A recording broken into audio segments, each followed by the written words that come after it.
بدر کا کچھ پس منظر یہاں بیان فرمایا ہے۔ میں عرض کر چکا ہوں یہ کفر اور اسلام کی پہلی جنگ تھی جس کو جنگ بدر کہتے ہیں۔ نبی علیہ السلام نے 17 رمضان کو لڑی۔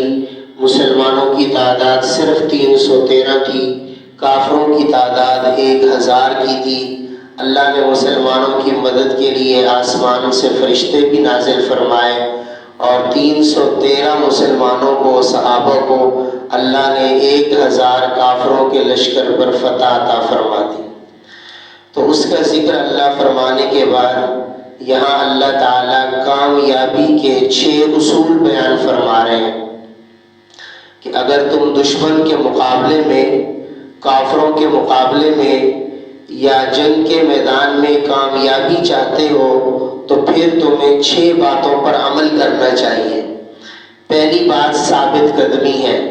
جب تمہارا دشمن سے مقابلہ ہو، جب تمہاری کافروں سے جنگ ہو تو تم میدان چھوڑ کر بھاگو نہیں، بلکہ دشمن کے مقابلے میں ڈٹ جاؤ، ثابت قدم رہو، بہادری کے ساتھ دشمن کا مقابلہ کرو۔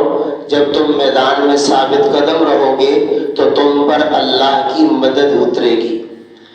دوسرا اصول بیان فرمایا کہ جنگ کے میدان میں بھی اللہ کا ذکر کرو، اللہ کو یاد کرو، اللہ کا ذکر کرو۔ اللہ کا ذکر ایسی چیز ہے جس سے اللہ کی مدد اترتی ہے۔ قرآن کریم نے جیسے یہاں فرمایا جہاد میں ہو تو جہاد کے موقع پر بھی اللہ کا ذکر کرو۔ اور جب موسیٰ علیہ السلام کو اللہ نے فرعون کی طرف بھیجا، کہا فرعون کو جا کر تبلیغ کرو، تو اس وقت بھی فرمایا وَلَا تَنِيَا فِي ذِكْرِي، میرے ذکر میں غفلت نہ کرنا۔ تبلیغ کرنے جا رہے ہو، تبلیغ کے راستے میں بھی میرا ذکر کرتے رہنا۔ تو ذکر ایک اتنی بنیادی چیز ہے۔ اللہ فرما رہے ہیں میدان جہاد کا ہو وہاں بھی میرا ذکر کرو، میدان تبلیغ کا ہو وہاں بھی میرا ذکر کرو، مجلس کوئی بھی ہو اس میں میرا ذکر ضرور ہونا چاہیے۔ تو اللہ کا ذکر ایسی چیز ہے جس سے اللہ کی مدد اترتی ہے۔ تیسری بات فرمائے اللہ اور رسول کی فرما برداری کرو، جس طرح اللہ کا حکم ہے، اللہ کے نبی کا طریقہ ہے، اس کے مطابق عمل کرنے کی کوشش کرو۔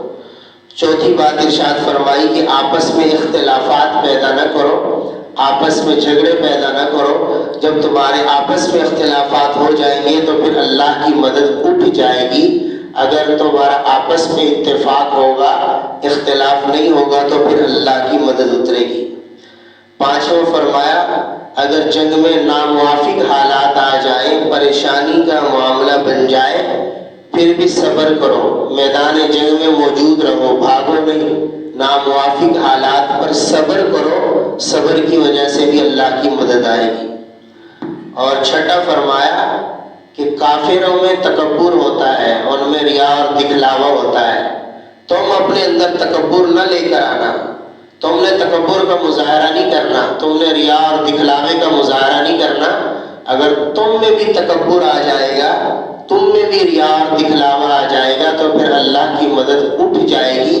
اور اگر تم میں عاجزی ہوگی، تواضع ہوگی، اخلاص ہوگا تو پھر تم پر اللہ کی مدد نازل ہوگی۔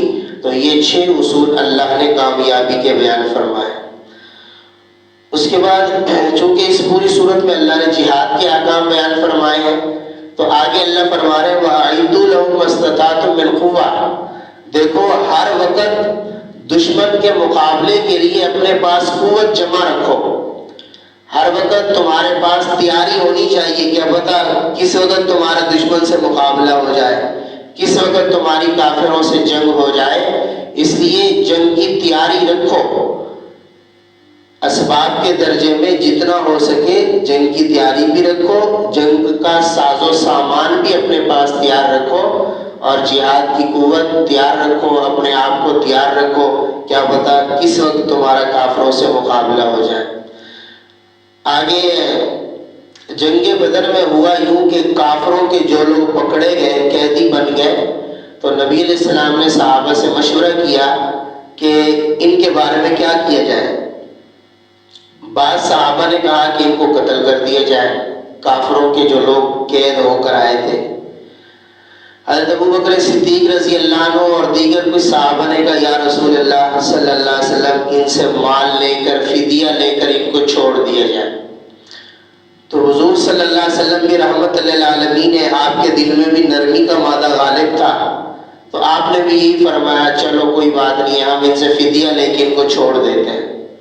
تو یہ کفر اور اسلام کی پہلی جنگ تھی، سارے کافر مسلمانوں کے خلاف تھے، کافروں کے 70 لوگ جنگ میں پکڑے گئے تھے، 70 مارے گئے تھے۔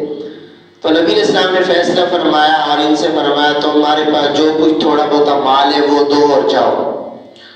تو اللہ نے اس موقع پر قرآن اتارا کہ ٹھیک ہے محبوب، آپ نے حضرت بکر کی رائے کو مانا ہے، ٹھیک ہے آپ نے فدیہ لے کر ان کو آزاد کر دیا، لیکن حالات کا تقاضا یہ تھا کہ ان کو چھوڑنا نہیں چاہیے تھا، بلکہ ان کو قتل کر دینا چاہیے تھا، کیونکہ یہ شریر اور فسادی کافر ہے۔ اب آپ نے ان کو چھوڑ دیا، یہ جا کر اسلام کے خلاف پھر سازشیں کریں گے، اس لیے ان کو چھوڑنا نہیں چاہیے تھا، حالات کا تقاضا یہی تھا کہ ان کو قتل کر دیا جاتا۔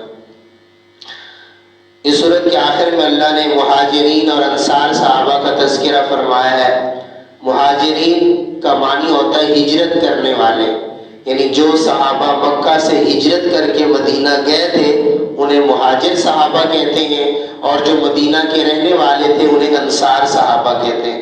تو اللہ نے مہاجرین اور انصار صحابہ کا تذکرہ فرمایا ہے اور ان کے ایمان کی گواہی دی ہے، اور اللہ فرماتے ہیں کہ چاہے صحابہ مہاجرین ہوں چاہے صحابہ کرام انصار ہوں، ہم نے سب صحابہ کے ساتھ عزت کا وعدہ بھی کیا ہے، بخشش کا وعدہ بھی کیا ہے، ہم صحابہ کو عزتیں بھی عطا فرمائیں گے اور ان کی مغفرت بھی فرمائیں گے۔ اس کے بعد سورہ توبہ شروع ہو رہی ہے، اس کو سورہ برات بھی کہتے ہیں۔ یہ بھی مدنی سورت ہے، اس کی 129 آیات ہیں۔ اس سورت کے مرکزی مضمون دو ہیں، ایک تو مشرکین اور یہودیوں کے ساتھ جہاد کے احکام اللہ نے اس صورت میں بیان فرمائے، اور دوسرا جنگ تبوک کا پس منظر اللہ نے اس صورت میں بیان فرمایا ہے۔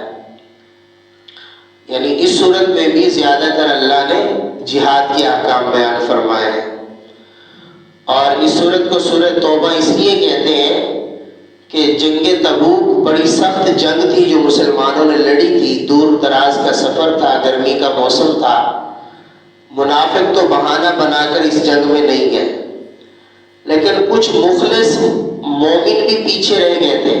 جب اللہ کے نبی نے پوچھا تو انہوں نے سچ سچ بتا دیا، جھوٹ نہیں بولا، یا رسول اللہ کوئی عذر نہیں تھا، ہم ویسے سستی کی وجہ سے رہ گئے۔ تو اللہ کے نبی نے ان سے بولنا چھوڑ دیا تھا۔ تقریباً 3 صحابہ یا 5 صحابہ تھے، پھر وہ 40-50 دن اللہ کے سامنے روتے رہے، توبہ کرتے رہے، تو پھر اللہ نے ان کی توبہ کو قبول فرمایا، پھر نبی علیہ السلام نے ان کے ساتھ بولنا شروع فرمایا۔ تو اس صورت میں ان صحابہ کرام کی توبہ کا ذکر بھی ہے، اس لیے اس صورت کا نام سورہ توبہ ہے۔ ایک اس صورت کا نام سورہ برا بھی ہے، اور ایک اس صورت کا نام سورہ فاضحہ بھی ہے۔ فاضحہ کا معنی رسوا کرنے والی۔ اس صورت میں اللہ نے منافقین کی رسوائی کو بیان کیا ہے، اس لیے اس صورت کا نام سورہ فاضحہ ہے۔ یہ صورت مکہ کے فتح ہونے کے فوراً بعد نازل ہوئی۔ جب مکہ فتح ہو گیا سن 8 ہجری میں، ہجرت کے 8ویں سال مکہ فتح ہو گیا، مکہ میں اسلام کی حکومت آ گئی، مکہ کے فتح ہونے کے فوراً بعد یہ صورت نازل ہوئی ہے، اور اس میں اللہ تعالیٰ نے کافروں اور مشرکین کے بارے میں جہاد اور قتال کے احکام بیان فرمائے۔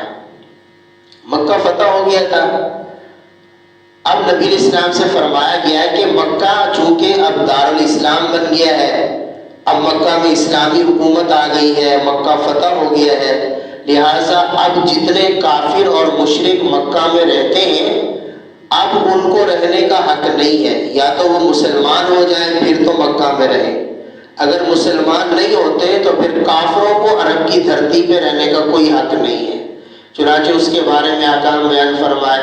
کچھ کافر اور مشرک ایسے تھے جن کے ساتھ نبی علیہ السلام نے صلح کا معاہدہ کیا ہوا تھا، تو اس کے احکام بیان فرمائے کہ اگر آپ نے جن کافروں کے ساتھ صلح کا معاہدہ کیا ہوا ہے اور مدت مقرر ہے تو آپ وہ مدت پوری کریں، اور جب ان کی مدت پوری ہو جائے پھر ان سے کہیں بھئی اب دو ہی صورتیں ہیں، یا تو مسلمان ہو جاؤ یا پھر مکہ کو چھوڑ کے کہیں اور چلے جاؤ۔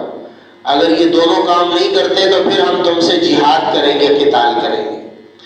اور کچھ مشرک اور کافر ایسے تھے جن کے ساتھ نبی علیہ السلام کا معاہدہ نہیں تھا، یا معاہدہ تو تھا مدت مقرر نہیں تھی، تو ان کو 4 مہینے کی مہلت دی گئی کہ تمہارے پاس 4 مہینے ہیں، یا تو تم مسلمان ہو جاؤ پھر مکہ میں رہو، تمہیں کوئی کچھ نہیں کہے گا، یا پھر اگر مسلمان نہیں ہوتے تو پھر مکہ کو چھوڑ کے کہیں اور چلے جاؤ۔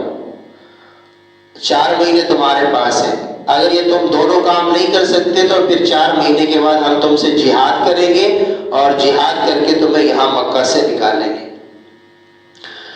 اور کچھ کافروں کے ساتھ نبی علیہ السلام نے حدیبیہ کے مقام پر صلح کی تھی، جس کو صلح حدیبیہ کہتے ہیں۔ یہ صلح تو 10 سال کی تھی کافروں کے ساتھ کہ 10 سال ہم آپس میں جنگ نہیں کریں گے، لیکن کافروں نے خود معاہدہ توڑ دیا تھا، صلح کو توڑ دیا تھا۔ تو فرمایا چونکہ اب کافروں نے خود معاہدہ توڑ دیا ہے لہٰذا اب ان کو لیے کوئی مہلت نہیں ہے، اب جو ان میں سے مسلمان ہوتے ہیں تو ٹھیک ہے، مسلمان نہیں ہوتے تو مکہ کی دھرتی سے نکل جائیں، اگر نہیں نکلتے تو پھر آپ ان سے جہاد کریں، ان سے قتال کریں۔ خلاصہ یہ ہے جب مکہ فتح ہو گیا، مکہ دارالاسلام بن گیا، تو پھر مہلت دی گئی کافر اور مشرکوں کو، یا تو کلمہ پڑھ کے مسلمان ہو جاؤ یا مکہ سے نکل جاؤ۔ اب مکہ کی دھرتی پر کسی کافر کو رہنے کی اجازت نہیں ہے۔ پھر نبی اسلام نے فرمایا اخرج المشرکین من جزیرۃ العرب، جزیرہ عرب سے مشرکین کو نکال دو۔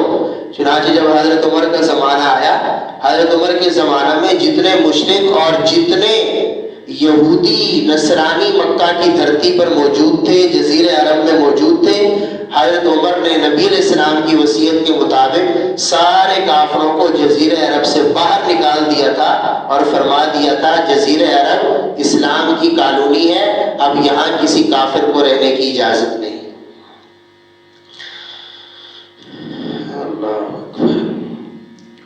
اس کے بعد اللہ تعالیٰ فرما رہے ہیں کہ ایمان کے بغیر کوئی عمل قبول نہیں ہوتا۔ کافر جتنے اچھے عمل کر لے نا ان کو کوئی ثواب نہیں ملے گا۔ کافر جتنے اچھے عمل کریں، کافر دنیا میں بظاہر اچھے اچھے کام کرتے بھی ہیں، کتنے فلاحی کام کرتے ہیں، لوگوں کے کام آتے ہیں، غریبوں کے کام آتے ہیں، اچھے اچھے کام کرتے ہیں کافر، لیکن یہ کافر جتنے بھی اچھے کام کرتے ہیں اللہ ان کے اچھے کاموں کا بدلہ انہیں دنیا میں دے دیتے ہیں۔ اگر کافر اچھے کام کرتے ہیں تو اللہ بدلہ میں دنیا میں دے دیتے ہیں کہ ان کو مال و دولت دے دیتے ہیں۔ اب دیکھیں آپ کافروں کے پاس بڑا مال ہے، بڑی مال کی ریل پیل ہے، عیش و عشرت میں رہتے ہیں، بلکہ کبھی کبھی مسلمان سوچتے ہیں کہ یہ اللہ کے نافرمانیوں کے پاس اتنا مال ہے اور ہم مسلمان ہیں پھر بھی تنگی میں، اس لیے کہ مسلمان کے لیے عیش و عشرت کی جگہ دنیا نہیں ہے، مسلمان کی عیش و عشرت کی جگہ جنت ہے۔ اللہ مسلمان کو ساری نعمتیں جنت میں دیں گے، اور کافر کی جو عیش و عشرت کی جگہ ہے وہ دنیا ہے، اس لیے اللہ اسے ساری نعمتیں دنیا میں دے دیتے ہیں، آخرت میں اس کا کوئی حصہ نہیں ہوگا، آخرت میں وہ ہمیشہ جہنم میں جلے گا۔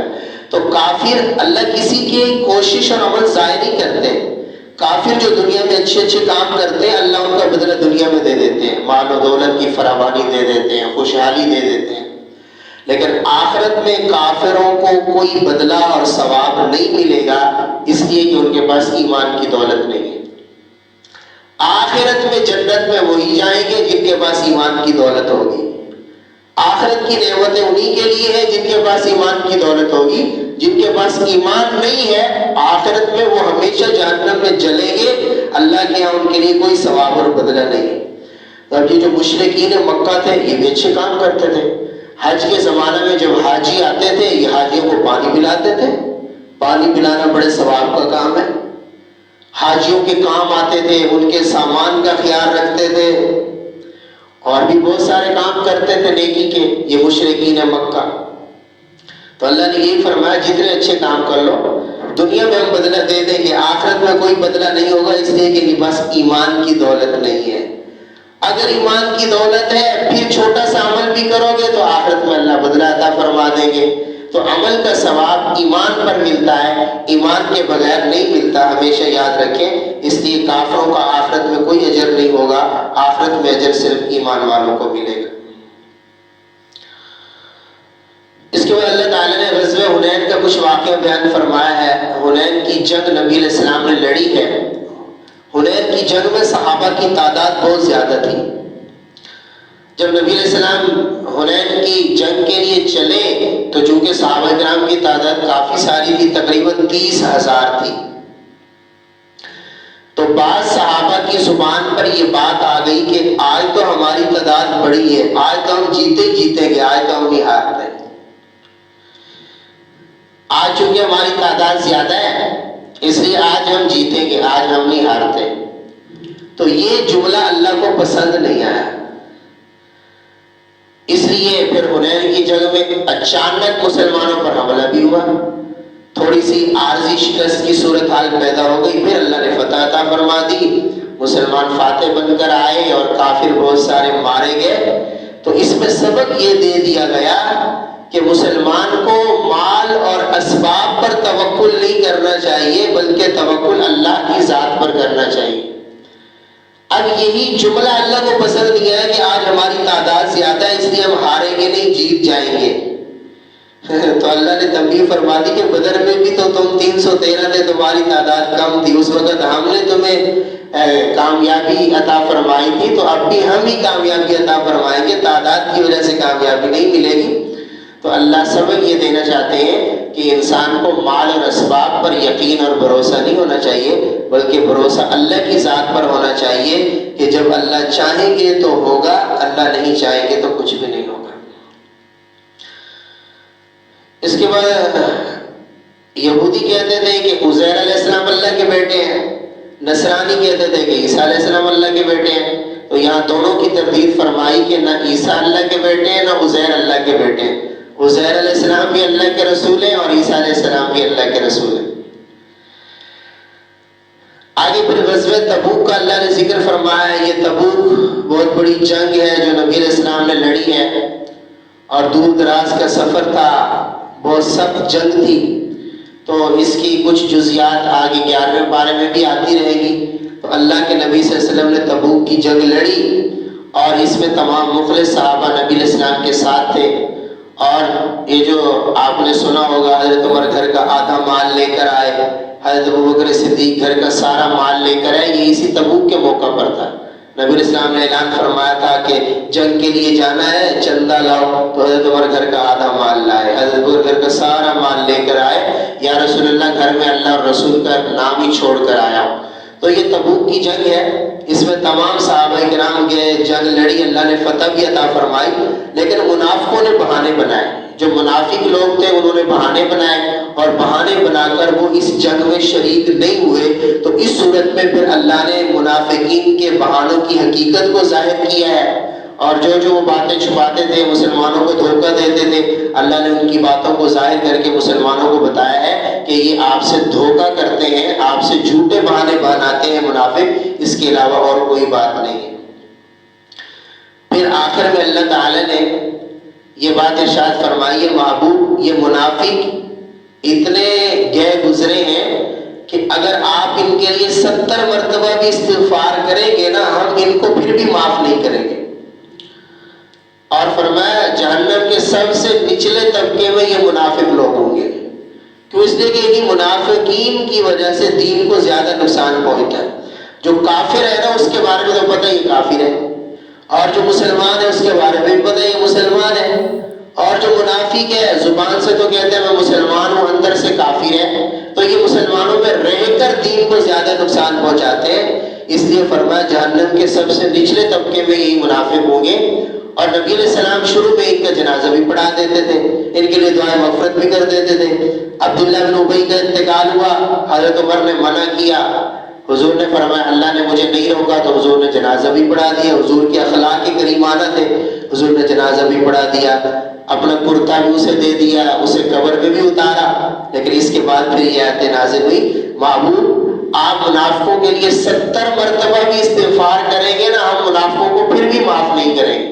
لہٰذا آئندہ آپ نے منافقوں کا جنازہ بھی نہیں پڑھانا، منافقوں کی قبر پر بھی نہیں کھڑا ہونا، اور منافقین کے لیے مغفرت کی دعا بھی نہیں کرنی، اور اگر آپ دعا کریں گے بھی صحیح پھر بھی ہم ان منافقین کو معاف نہیں کریں گے۔ آخری بات جو اللہ نے یہاں پر بیان فرمائی ہے، یہ بہت اہم بات ہے، زکوٰۃ اور عشر کے مصارف بیان فرمائے کہ زکوٰۃ عشر کہاں لگتا ہے، زکوٰۃ عشر کن کو دینا چاہیے۔ 8 مصرف قرآن کریم نے بیان فرمائے۔ دیکھیں، ایک ہوتا ہے نفلی صدقہ، واجب صدقہ نہیں ہے، یعنی نہ وہ زکوٰۃ ہے، نہ عشر ہے، نہ صدقۃ الفطر ہے، نفلی صدقہ ہے، ویسے آدمی صدقہ کر رہا ہے، اللہ کے راستے میں ویسے خرچ کر رہا ہے۔ تو جو نفلی صدقہ ہے یا نفلی دعوت ہے یا نفلی صدقے کے طور پہ کوئی جانور ذبح کیا ہے، تو جو نفلی صدقہ ہے وہ آدمی خود بھی کھا سکتا ہے، وہ آدمی رشتہ داروں کو بھی کھلا سکتا ہے، وہ آدمی پڑوسیوں کو بھی کھلا سکتا ہے، وہ آدمی اپنے گھر والوں کو بھی کھلا سکتا ہے۔ جو نفلی صدقہ ہوتا ہے یہ ہر ایک کھا سکتا ہے، کسی کے لیے کوئی منع نہیں ہے۔ آدمی خود بھی کھا سکتا ہے نفلی صدقہ، اوروں کو بھی کھلا سکتا ہے، مالداروں کو بھی کھلا سکتا ہے نفلی صدقہ، اور غریبوں کو بھی کھلا سکتا ہے۔ اس طرح خیرات کی ہے، نفلی صدقے کے طور پہ کوئی جانور ذبح کیا ہے، اس کا گوشت گھر میں خود بھی کھا سکتے ہیں، اوروں کو بھی کھلا سکتے ہیں، مالداروں کو بھی کھلا سکتے ہیں، غریبوں کو بھی کھلا سکتے ہیں۔ تو جو نفلی خرچ کرنا ہوتا ہے، نفلی صدقہ ہوتا ہے، وہ آپ کسی پر بھی خرچ کر دیں، اپنے اوپر خرچ کر دیں، امیر پر خرچ کر دیں، غریب پر خرچ کر دیں، بالکل ٹھیک ہے، بالکل جائز ہے۔ ایک ہوتا ہے فرض اور واجب صدقہ، جیسے زکوٰۃ ہے، یہ فرض ہے، مال کی زکوٰۃ نکالنا سال کے بعد فرض ہے۔ جس طرح نماز فرض ہے اسی طرح زکوٰۃ فرض ہے، جس طرح روزہ فرض ہے اسی طرح زکوٰۃ فرض ہے۔ اور زکوٰۃ 100 میں 2.5% ہوتی ہے، 2.5% زکوٰۃ نکالی جاتی ہے۔ یہ جتنے مال تجارت ہیں، جتنی دکانیں ہیں، ان پر زکوٰۃ ہوتی ہے، سونے پر زکوٰۃ ہوتی ہے، چاندی پر زکوٰۃ ہوتی ہے، اگر پیسے جمع ہے تو ان پر زکوٰۃ ہوتی ہے۔ ان 4 چیزوں پر زکوٰۃ ہوتی ہے، سونے پر، چاندی پر، نقدی پیسے ہوں، گھر میں پڑے ہوں، بینک میں پڑے ہوں، ان پر، مال تجارت پر۔ مال تجارت میں دکان ہے وہ بھی داخل ہے، پلاٹ ہے وہ بھی داخل ہے، جانور ہے وہ بھی داخل ہے، جو کچھ بھی مال تجارت ہے جن کی آدمی تجارت کرتا ہے، ان سب چیزوں پر زکوٰۃ ہوتی ہے۔ تو زکوٰۃ سال کے بعد نکالنی ہوتی ہے، اس کا حساب کر کے 2.5% زکوٰۃ نکالو، اور یہ بالکل فرض ہے، زکوٰۃ نہ نکالنا بہت بڑا گناہ ہے۔ تو یہ مال تجارت، سونے اور چاندی میں زکوٰۃ ہوتی ہے۔ اور جو زمین کی پیداوار ہوتی ہے اس پر عشر ہوتا ہے۔ زمین کی جو بھی پیداوار ہو، آج کل لوگ شاید یہ سمجھتے ہیں کہ چلو گندم پر تو عشر ہے، وہ بھی سارے نہیں دیتے گندم کا عشر، کچھ دے دیتے۔ کپاس مہنگی ہوتی ہے، اس کا عشر تو لوگ سمجھتے نہیں ہیں، گھاس کا عشر ویسے نہیں سمجھتے، چاولوں کا عشر ویسے نہیں سمجھتے۔ حالانکہ جو چیز بھی زمین میں سے نکلے اس پر عشر لازم ہوتا ہے۔ گھاس پر بھی عشر ہے، چاولوں پر بھی عشر ہے، گندم پر بھی عشر ہے، کپاس پر بھی عشر ہے، مونگی پر بھی عشر ہے، گنے پر بھی عشر ہے، ہر چیز پر عشر ہے جو بھی زمین کی پیداوار میں سے نکلے۔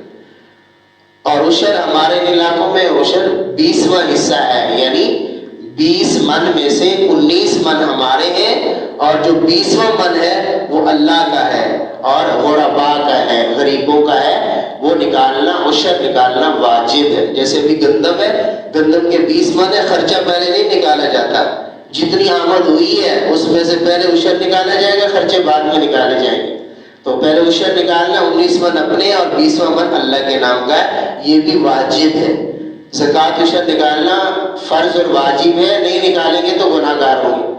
اس طرح جو ابھی رمضان المبارک کے آخر میں صدقۃ الفطر ہے، جو اس سال تقریباً 110 روپے بنتا ہے ایک آدمی کا، 110 روپے صدقۃ الفطر گندم کے اعتبار سے۔ ویسے تو اللہ کے نبی نے فرمایا جو مالدار لوگ ہوں ان کو جو کے مطابق دینا چاہیے، کشمش کے مطابق دینا چاہیے، کھجور کے مطابق دینا چاہیے مالدار لوگوں کو، وہ تو زیادہ بنتا ہے، لیکن گندم کے اعتبار سے 110 روپے بنتا ہے اس سال صدقۃ الفطر۔ تو یہ صدقۃ الفطر ادا کرنا بھی واجب ہے، یہ بھی اگر نہیں دیں گے تو یہ بھی گناہ گار ہوں گے۔ تو اب یہ زکوٰۃ عشر صدقۃ الفطر ہے، یہ کن لوگوں پر لگتا ہے، کن کو دے سکتے ہیں اور کن کو نہیں دے سکتے؟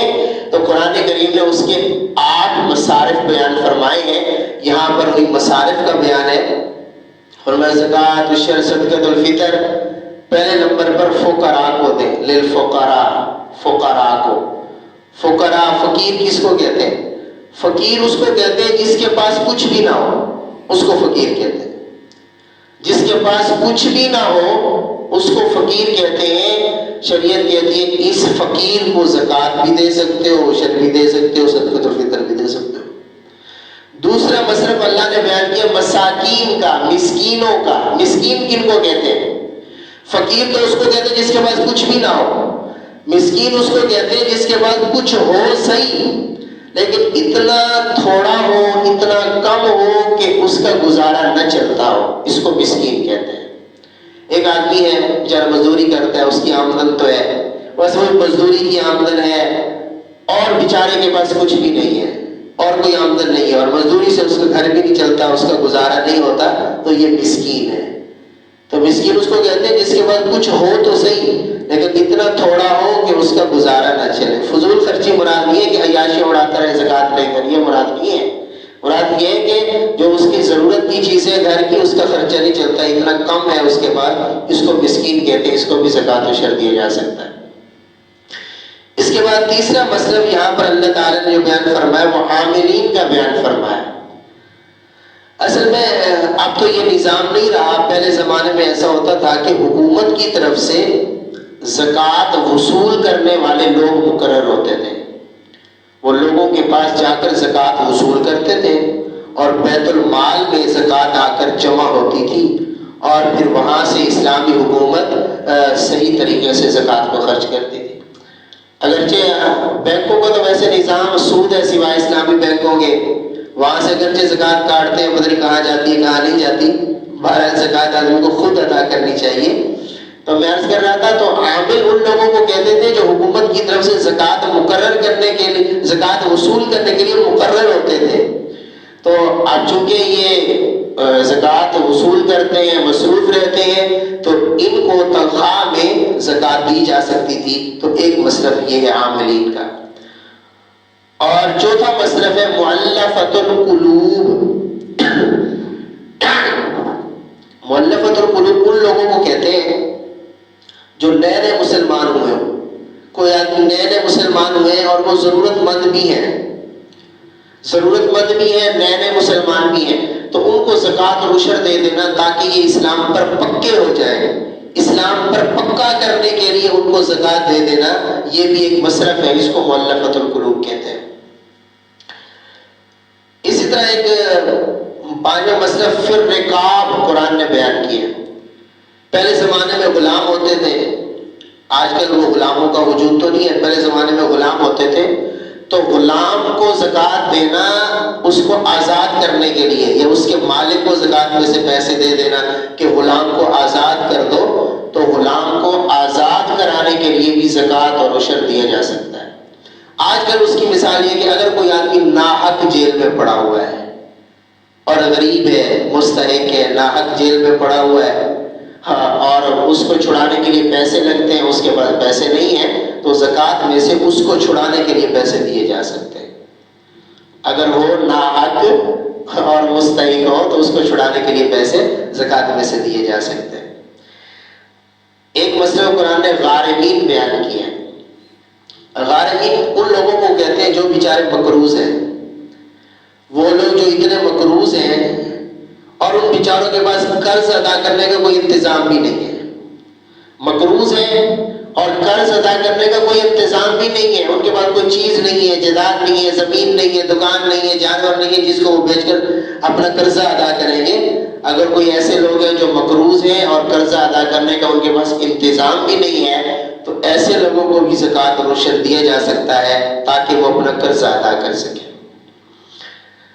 ایک مصرف قرآن نے فی سبیل اللہ کا بیان کیا ہے کہ جو لوگ اللہ کے راستے میں ہیں ان کو بھی زکوٰۃ اور عشر دیا جا سکتا ہے۔ اس کا پہلا مصرف تو مجاہدین ہے کہ جو جہاد کرنے کے لیے گئے ہیں، بیچارے جو اللہ کے راستے میں جہاد کر رہے ہیں، اور ان کے پاس مال نہیں ہے، پیچھے ان کے گھر والے بھی ہیں، تو ان کے گھر والوں کو زکوٰۃ دے دینا، وہ گھر کا راشن لے لیں یا گھر چلا لیں، یا ان مجاہد کو زکوٰۃ دے دینا کہ وہ جائے اللہ کے راستے میں جہاد کرے، تو ان مجاہدین کو بھی زکوٰۃ دی جا سکتی ہے۔ وفی سبیل اللہ، اسی طرح کوئی آدمی تبلیغ میں جا رہا ہے، غریب ہے، اس کے بعد پیسے نہیں ہے، تبلیغ میں تو جا رہا ہے، اس کے بعد پیسے نہیں ہیں، تو اس کو بھی زکوٰۃ میں سے پیسے دیے جا سکتے ہیں کہ وہ اللہ کے راستے میں جا رہے ہیں، تو زکوٰۃ میں سے اگر کوئی اس کا اور راستہ نہیں ہے تو اس کو دیے جا سکتے ہیں۔ اس طرح جو لوگ پڑھنے پڑھانے والے ہیں، دینی مدارس ہیں، جہاں طلباء ہیں بیچارے پڑھتے ہیں رہتے ہیں، اکثر یتیم غریب طلباء ہوتے ہیں، تو ان طلباء کو اس طرح جو غریب اساتذہ جو غریب اساتذہ ہیں، ان کی تھوڑی تھوڑی تنخواہیں ہوتی ہیں اور آمدن کا ذریعہ بھی نہیں ہوتا، نہ ان کی زمینیں ہوتی ہیں نہ جائیدادیں ہوتی ہیں، اس طرح جو غریب اساتذہ ہیں مستحق، ان کو بھی زکوٰۃ عشر میں سے دیا جا سکتا ہے، اور جو طلبہ مدارس میں رہتے ہیں تو ان مدارس کو بھی دیا جا سکتا ہے تاکہ ان طلباء پر خرچ ہو، وہ دین کا علم حاصل کریں، تو اس سے زکوٰۃ عشر بھی مصرف پر لگتا ہے اور وہ دین سیکھیں گے۔